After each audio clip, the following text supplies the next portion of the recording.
we've got attendees joining. We'll give a few more seconds for attendees to come into the session since I started it right at the top of the hour.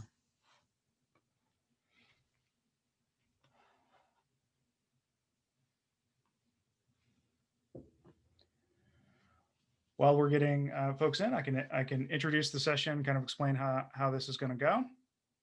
We have two presenters on this panel. Each of the presentations will have 10 minutes to give their talk. Once both of their presentations have concluded, we'll answer questions. During the session, feel free to hit the Q&A button down at the bottom and enter your question. We'll get to them at the end, though. But do please ask the questions as they come up, and we'll answer them. We'll answer the questions that we have time for. We may not be able to get to all of your questions just in the interest of time.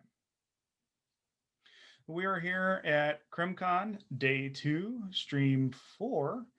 And we're really excited to see the presentations today. This panel is titled Perspectives on Justice. We have two presenters on this panel. Again, each presenter will have 10 minutes. We'll answer questions at the end. As your questions come up, hit the Q&A box, a Q&A button down at the bottom and type the question in the box. You may not see that question until we get to answer it, but we are taking a look at those. So with that, let's get started with a changing police culture. Barriers to, is that right? Am I right? Yeah. Yeah. Barriers to women in policing in the U.S. Okay. Hi, how are you? My name is Venessa Garcia. I'm an associate professor of criminal justice at New Jersey City University, as you can see from my background. And I'm going to be presenting a qualitative piece that examines women in policing and barriers that they are still facing. So a little bit about the study. The study was a survey conducted in 2018. It was a national survey that approached women's organizations that were designed for women in policing, women in law enforcement. So I contacted 40 organizations in existence in the country, and 31 agreed to allow me to distribute my survey. It was a Qualtrics survey, 25 questions with 2 open-ended. So there were 358 respondents, but I'm presenting the research on the 83 open-ended questions. So the women are from all levels of law enforcement, local, county, state, as well as federal. And this study uses grounded theory. So looking at very briefly statistics, women represent 14.2% of women in law enforcement across all the levels of government. Within the local and through state, they represent almost 13% and almost 14% of the federal level. So when I'm looking at women in law enforcement, a lot of the research will tend to look at it in using the theory of gendered organizations. And this means that an organization has its social rules and norms that are based in masculinity and femininity, and you can find this in the formal and informal workings. So when we're looking at women in policing, various topics that the research tends to focus on is discrimination at all levels of government, doing gender, which is the daily activities of doing masculinity or femininity, or not doing gender, and therefore the resistance. So in looking at resistance, women are often resisted the belief that they are not capable of the job. It's too strenuous, they're too small, too weak, they don't have the authority, and they experience resistance in the job, in the academy, and also for their motherhood status or for being pregnant. So when I looked at the qualitative data, the 83 respondents, most of these respondents were married. The category here is married/cohabitated, but many more were married. The average age was 40. Most of the women were at the lower ranks, which is by far most law enforcement, male or female. And you can see here with race and ethnicity, most of the respondents were white. There weren't any of the Black respondents who decided to write in any kind of response. As is the national trend, most of the women had a bachelor's or a master's degree. And as also is national trend, most were at the local level of law enforcement. So just to give you an idea of the quantitative responses, I asked the question, have you encountered resistance for being a woman on the job from male coworkers, from female coworkers, from the public, and then from any other segment? And there was a response to explain. And so when you look at the quantitative data, the women were more occasional or moderate amounts receiving resistance from male coworkers. When it came to female coworkers, it ranged from never to occasional, but occasionally was 40%.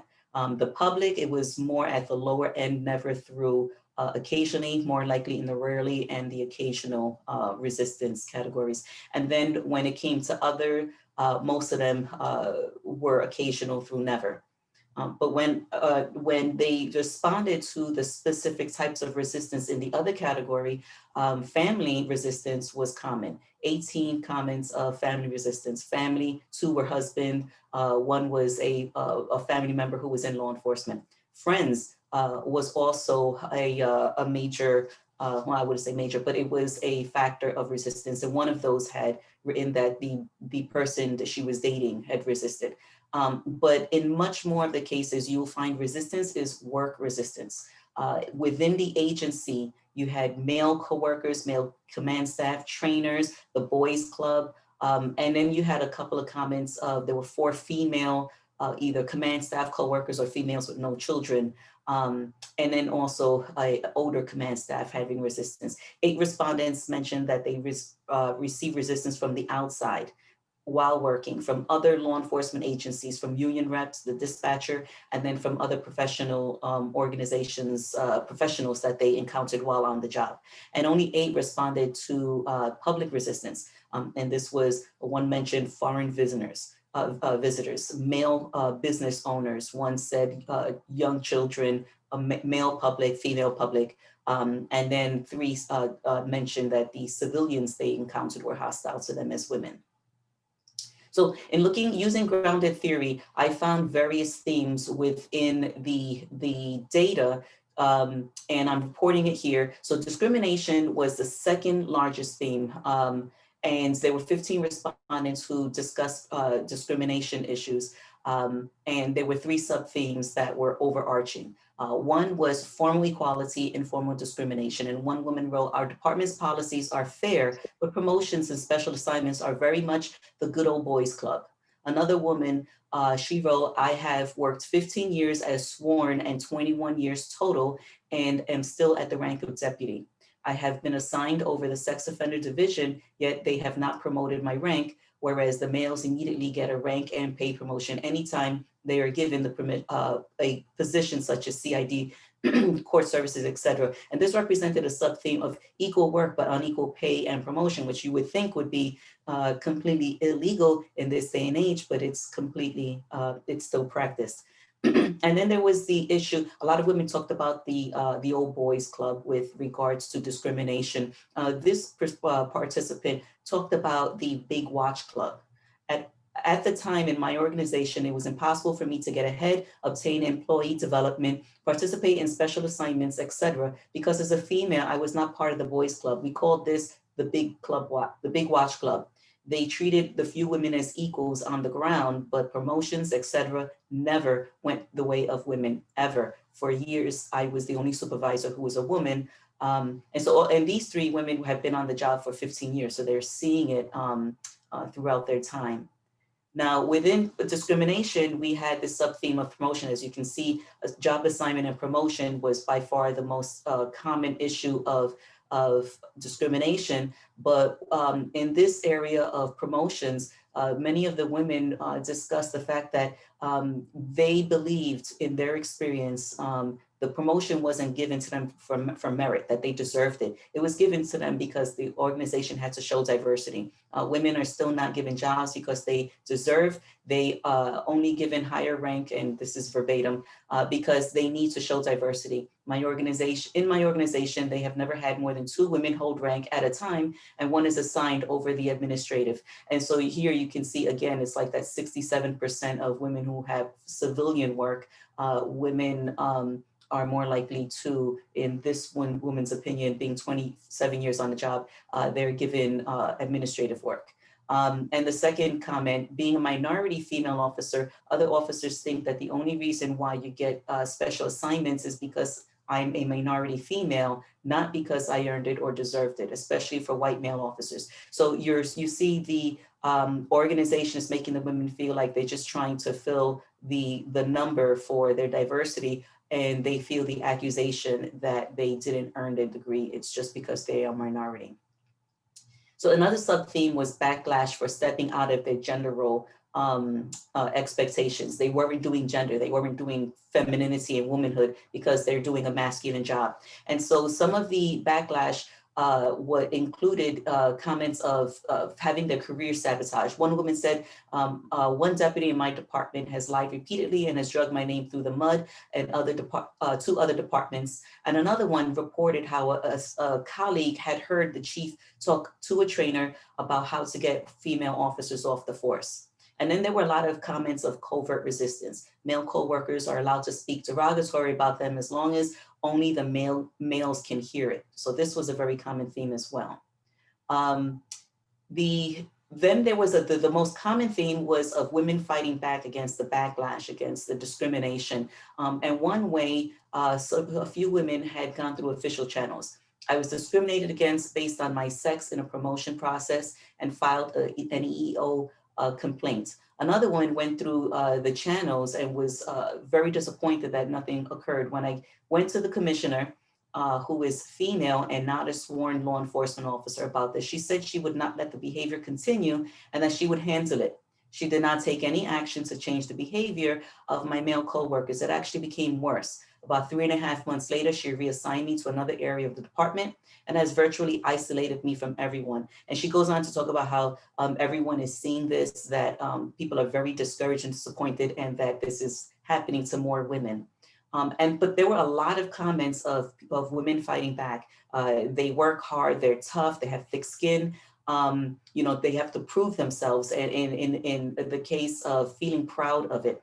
And in this woman, she says, the only time male officers have questioned my abilities is on a high risk situation where I would have to pull one of them out. He was 6'3" and all muscle. I could see his concern, and he is like a brother to me. It was a legitimate concern. My 5 foot pulled his ass out of the across the patrol room floor. So she's kind of making light of it, that she knows that people are going to question her ability, but she has it covered. She's small, but she's tough. And this was a very common theme. Now, there were other smaller themes, womanhood and family. There were 5 women who talked about role conflict, motherhood and family roles conflicting with work, scheduling, things of that nature. And then 3 talked about motherhood and pregnancy, feeling like they were made to feel like a waste of space. Femininity and doing gender was another theme, questioning her ability, forcing her to do gender, in assigning her work that she really didn't want to do, and then using stereotypes. One woman wrote about a male officer didn't want to work with her because his wife felt threatened because she thought she would come on to him. But then other women talked about, being accused of using the race card or the gender card, or race and gender card. And then there were other 11 comments about various resistant behaviors. And this was beyond the chief talking about how to get rid of women. There were many excluding behaviors. Women being, 2 women were required to share a locker room with men. There were exclusionary behaviors, isolation, and there were male locker room decisions where women weren't part of those. And then there were various examples of administrative resistance, specifically in not supporting or not being held accountable for their discrimination. There were a couple of issues of female rejection, women as the enemy, but then one woman did say that she had a strong support and mentors with her female colleagues. So in conclusion, not that many of the women talked about change. One woman said that it has improved. One woman said that it hasn't improved, that actually got worse. But when we look at this very small, non-generalizable sample and compare it to the larger research and also to my larger data set, it's obvious that transparency is needed and accountability for discrimination. There needs to be a hiring of women. It has stagnated over the years.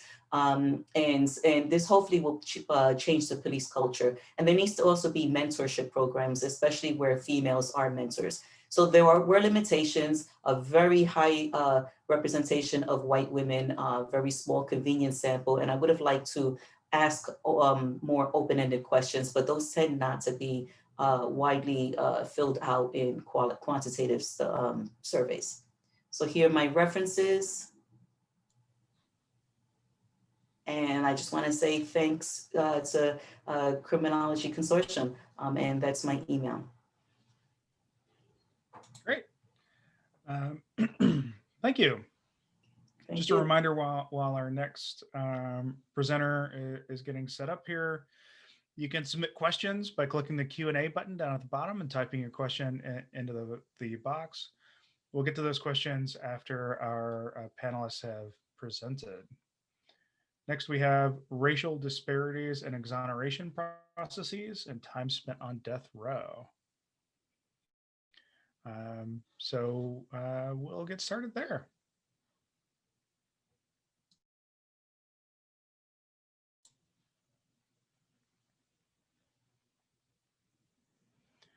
All right, yeah, please go ahead. All right. All right. Can everybody hear me okay? Hopefully everything's good. Yes, we can, and we can see your presentation. Awesome. Hello, everyone. My name is Mary Shupard. I am a master's student at American University. Today, I'm going to be talking about the death penalty exoneration process in the United States. More specifically, I'm going to be talking about length of time to exoneration and potential disparities that exist in that process. So research suggests that race plays a pivotal role in criminal trials. Specifically, the race of the defendant has been found to be significantly related to errors during the trial process. And error rates tend to be higher in homicide cases than in other criminal trials. High error rates have also led to an uptick in exonerations across the US. And this uptick in exonerations is largely driven by death row exonerations. And as a result, we've seen an increase in public concern about errors in the criminal justice system and its reliability. And while some research on exonerations exists, the actual rate of erroneous convictions is truly unknowable. And that leaves us with an increase in exonerations and a lack of knowledge about who is innocent on death row. So when looking at the criminal justice system, it's impossible to overlook the influence of race. Research shows that minority defendants are given worse treatment in the charging decision, trial phase, and sentencing phase of criminal trials. So for our project, the overall framework of this study comes from Donald Black's Behavioral Law. So we believe that this framework is key for understanding the role of race in death row exonerations. Black argues that law is a tool of formal social control, and this use of formal social control in the form of incarceration is especially high in the United States. And so we see that this indicates there's low informal social control and high stratification across the country.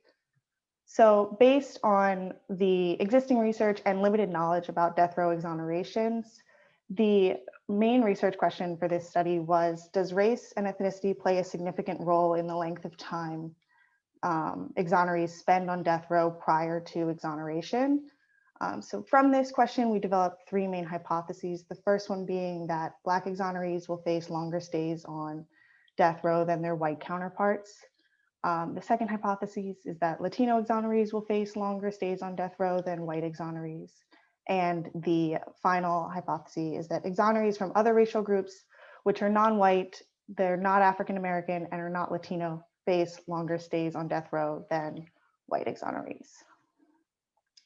So our research comes from the Death Penalty Information Center's Innocence Database. This is a national sample that comprises of 167 individuals from across the country. Data from this comes from 28 states, and it takes place between 1973 and January 2020.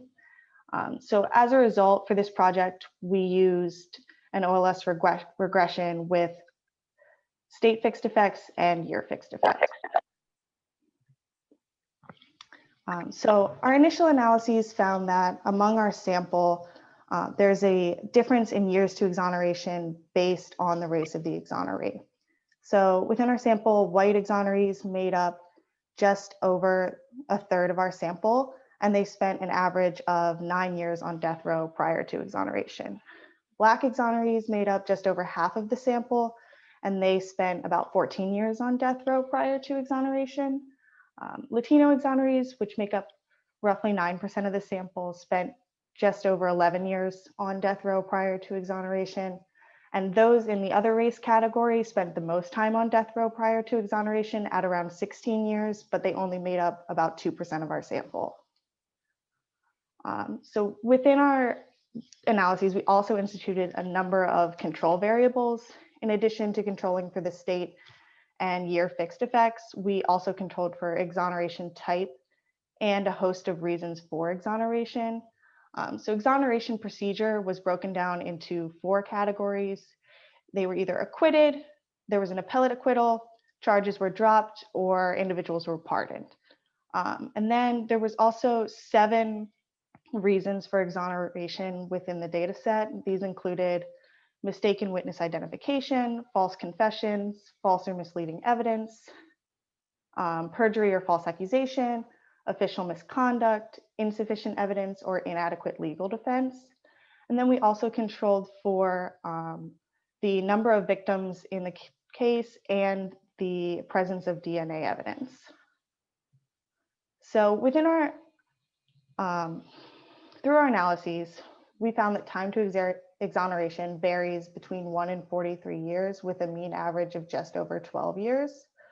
Perjury and false accusations were found in 68% of all cases. Official misconduct was found in 65% of all cases.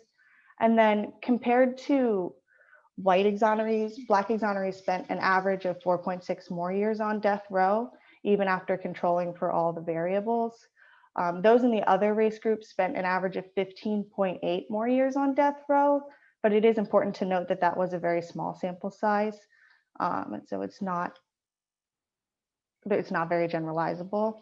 And then there wasn't a significant difference for Latino exonerees when compared to white exonerees. It's also important to note that we ran this across 4 models, and across all 4 models, Black exonerees still spent considerably more time on death row than white exonerees. And so from our analyses, we found that race explained approximately 7% of the variance in time to exoneration.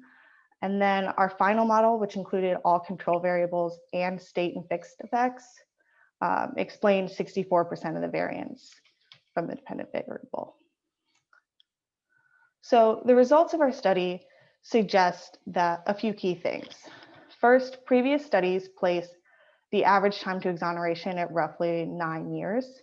Our study found that the average time to exoneration is just over 12 years.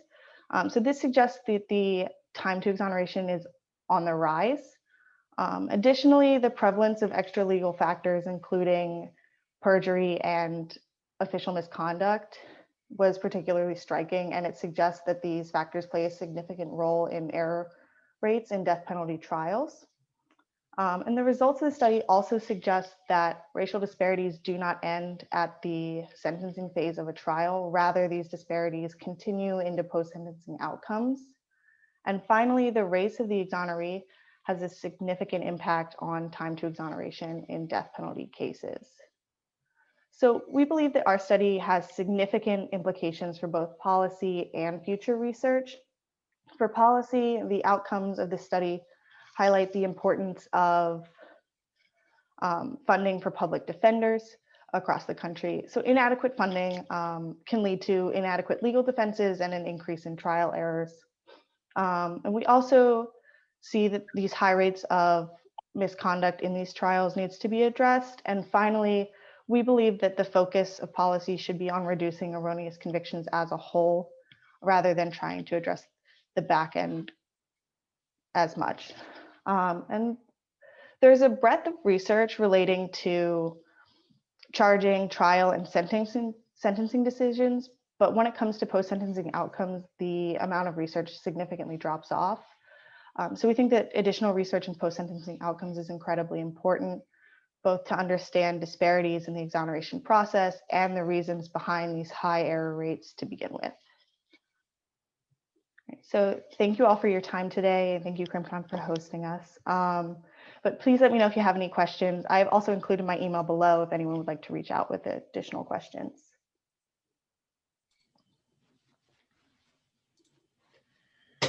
Fantastic. Thank you so much.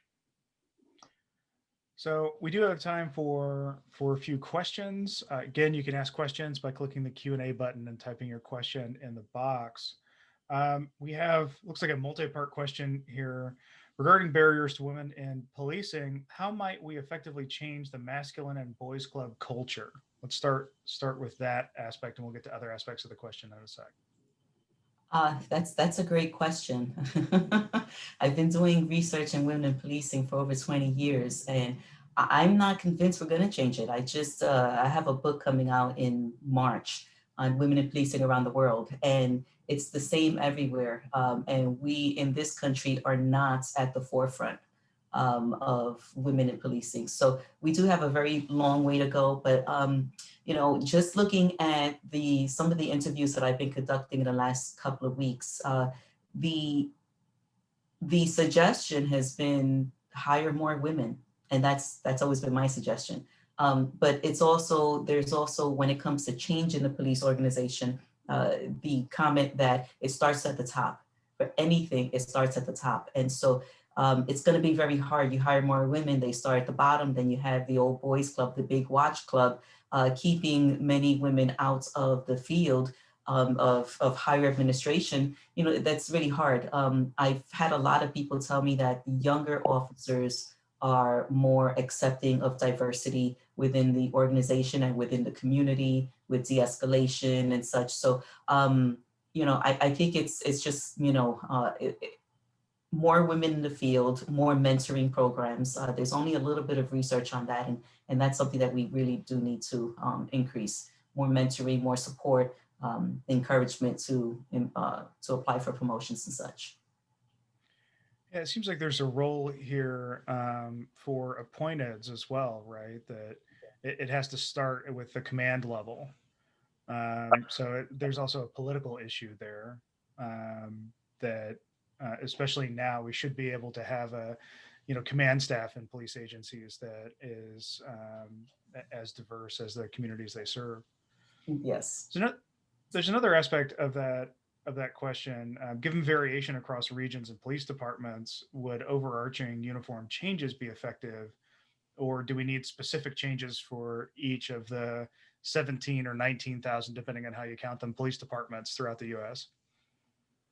That's a great question. I believe that uniform policies should be implemented, but as everyone that I've interviewed so far has stated, like I'm focusing right now on New Jersey. We're going to be moving nationally with this study.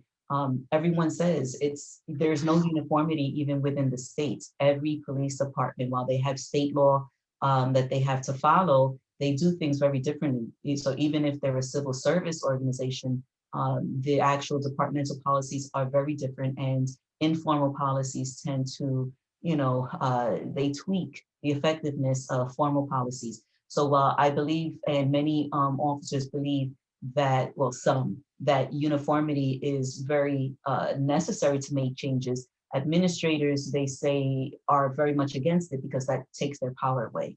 And that there are too many administrators there that are just focusing on their power, that ability to make those final decisions.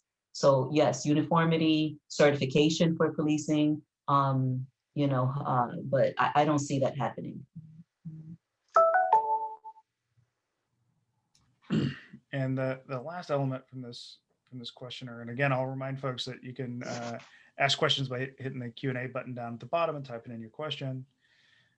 Would it require changes in larger societal culture that has historically been patriarchal? Yeah, absolutely. I mean, we have seen a lot of change as it stands. I'm 51. I've seen a lot of change. When I first started doing research with policing, I was focusing on domestic violence responses and policies within police organizations. And the hostility to females overall was a lot worse than it is now. You at least now you have talk among people who don't believe in this equality. You have at least talk that there is equality and that women belong and such, whereas in the past you didn't. So, we have a really, really long way to go. But like I said, we are not in the forefront when it comes to the world with our policing style. Women have been so-called integrated into policing, given equal roles, but they are much more likely to represent civilian personnel than law enforcement personnel. And they're more likely to be given women's work, working sex offenders and, child, bureaus and juvenile bureaus and such. So we have a long way to go. We are moving forward, but it's 2 steps forward, 1 step back.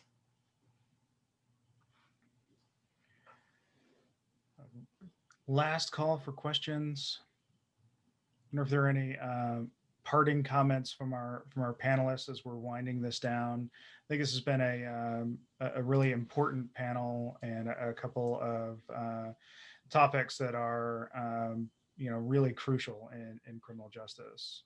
So I would like to thank our panelists. Really interesting conversation here today.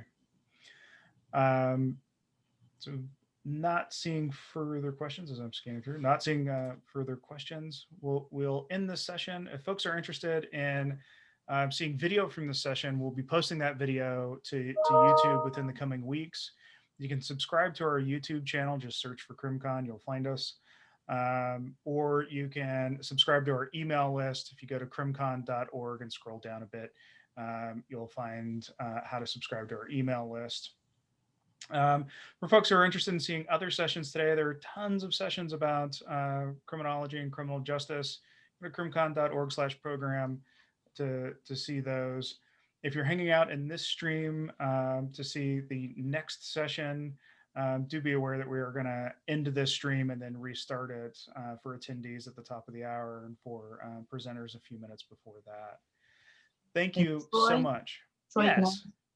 When it's early December, this is going to be on YouTube? Yeah, we're going to get it up as quickly as we can.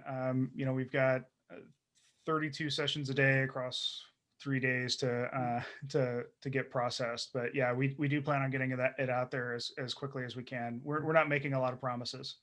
Yeah, great, because I really loved Mary's presentation. My students have been begging for extra credit. And I think viewing this and having them, I'm teaching a court class, and we're 2 weeks, we're going to be talking about sentencing. I think this would be a great opportunity for them to get that extra credit. So thank you, Mary. Thank you. Your presentation was fascinating. I loved it. I really enjoyed it. That's a lot of why we're doing this the way that we are, right? We typically lock away our academic conferences in ways that folks can't see. So I love hearing that. Thank you so much for saying that.